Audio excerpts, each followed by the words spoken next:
Bienvenue sur ma chaîne La Voix du Cœur. Dans cette capsule, je vous parlerai du discours à utiliser avec une personne atteinte de démence. Cette personne perd ses repères et l'insécurité, l'anxiété et l'angoisse font partie intégrante de sa nouvelle vie.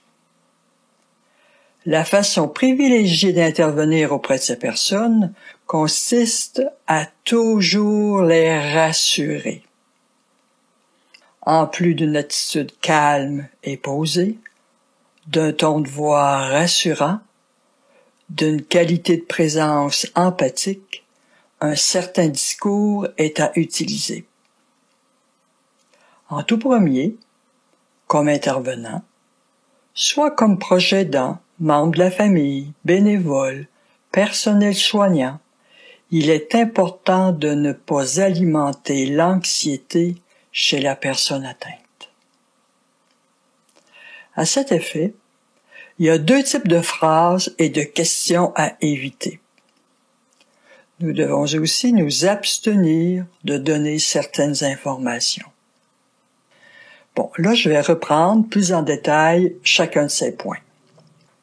Alors, évitez des phrases comme « je vous l'ai déjà dit »,« ça fait 10 fois que je vous le dis », lorsque la personne répète la même question. Elle peut se sentir humiliée, honteuse, se replier sur elle-même et vivre encore plus d'anxiété. Une autre phrase à éviter, « je reviendrai vous voir demain ». Cette personne perd ses repères de temps. Alors pour elle, elle n'a plus la notion de demain et elle peut se placer en mode attente et devenir de plus en plus anxieuse parce que la personne qu'elle attend n'arrive pas. Alors restez vague et dites-lui une phrase comme je vous le promets, je vais revenir vous voir, en la regardant droit dans les yeux, puis en ayant un contact physique avec elle, si elle accepte bien sûr. Il y a aussi les questions qui débutent par « pourquoi ».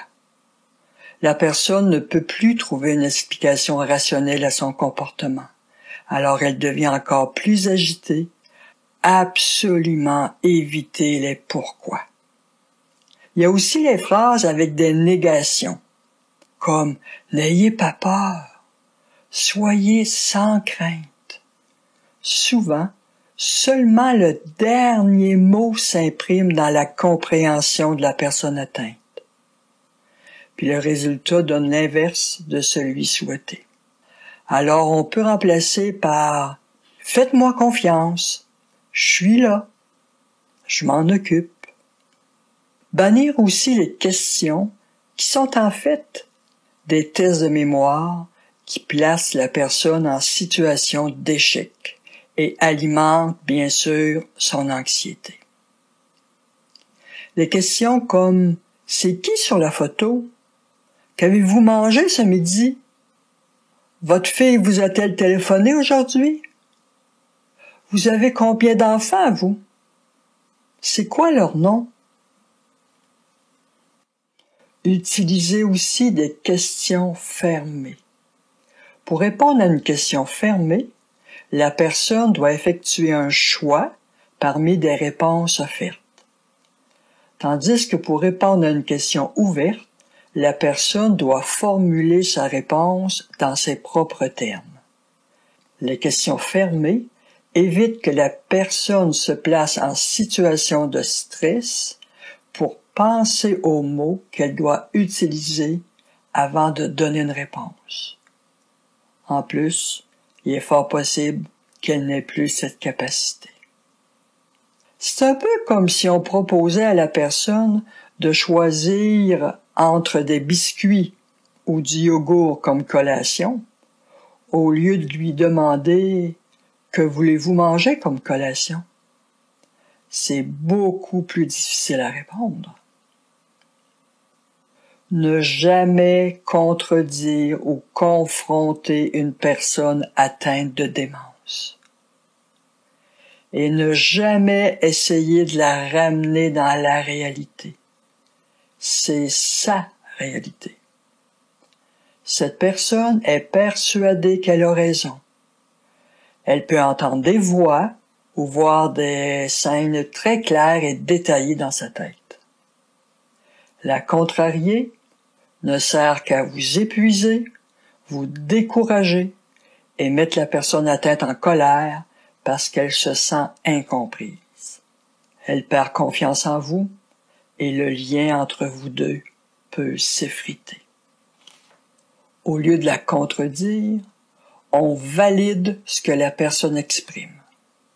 Comme par exemple, « Oh oui, c'est bien vrai, vous devez aller chercher les enfants à l'école, c'est l'heure, vous avez bien raison. » Et là, on tente de trouver une solution. Comme par exemple, « Ah, je m'en occupe, je vais aller les chercher vos enfants puis ils vont être en sécurité. » Puis par la suite, on dévie la conversation.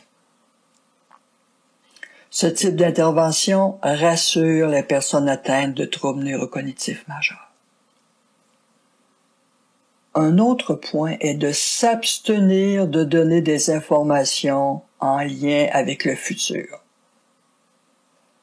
On a de bien bonnes intentions en voulant parler d'une activité future avec la personne.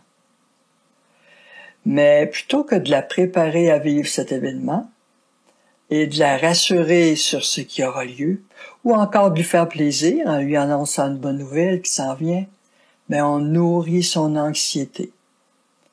Ne jamais oublier que ces personnes perdent la notion du temps.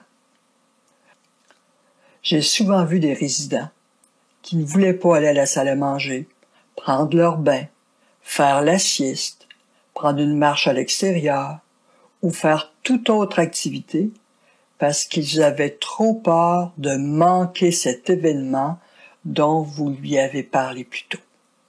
Comme par exemple la venue de leur fils, le rendez-vous chez le dentiste, l'arrivée du Père Noël, la présence de la coiffeuse, toute autre situation. La personne se met en mode attente et elle vit de plus en plus d'anxiété. Il se pourrait aussi qu'elle ne soit pas d'accord avec cet événement futur.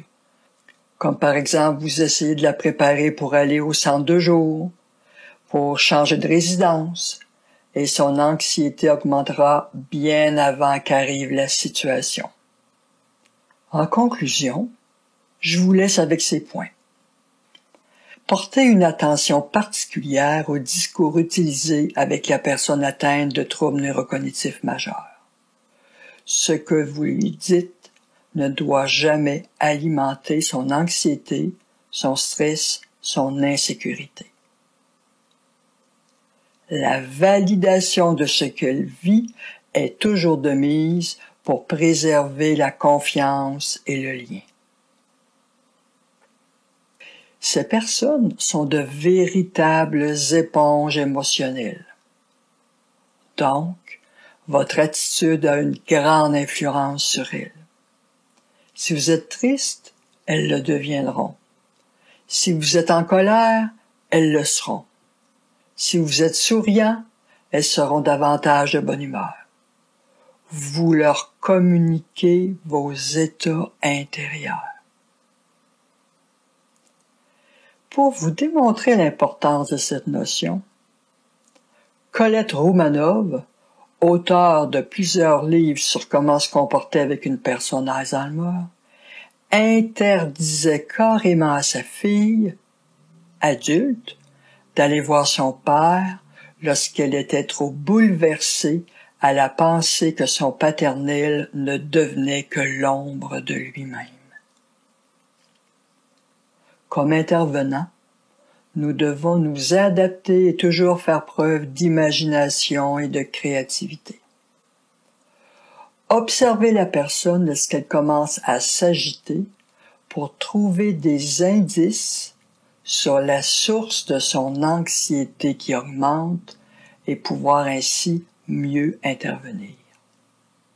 Mais ce qui complique la situation, c'est que tel type d'intervention peut fonctionner avec une personne et n'avoir aucune influence sur une autre parce que chacun est unique et a sa propre histoire de vie. Puis en plus, pour une même personne, une intervention peut être adéquate un jour, puis à un autre moment, ce type d'intervention ne donnera pas l'effet escompté parce qu'elle est dans une autre bulle de sa propre réalité. Sur ce, je vous dis à bientôt, en espérant que cette capsule vous aura été utile.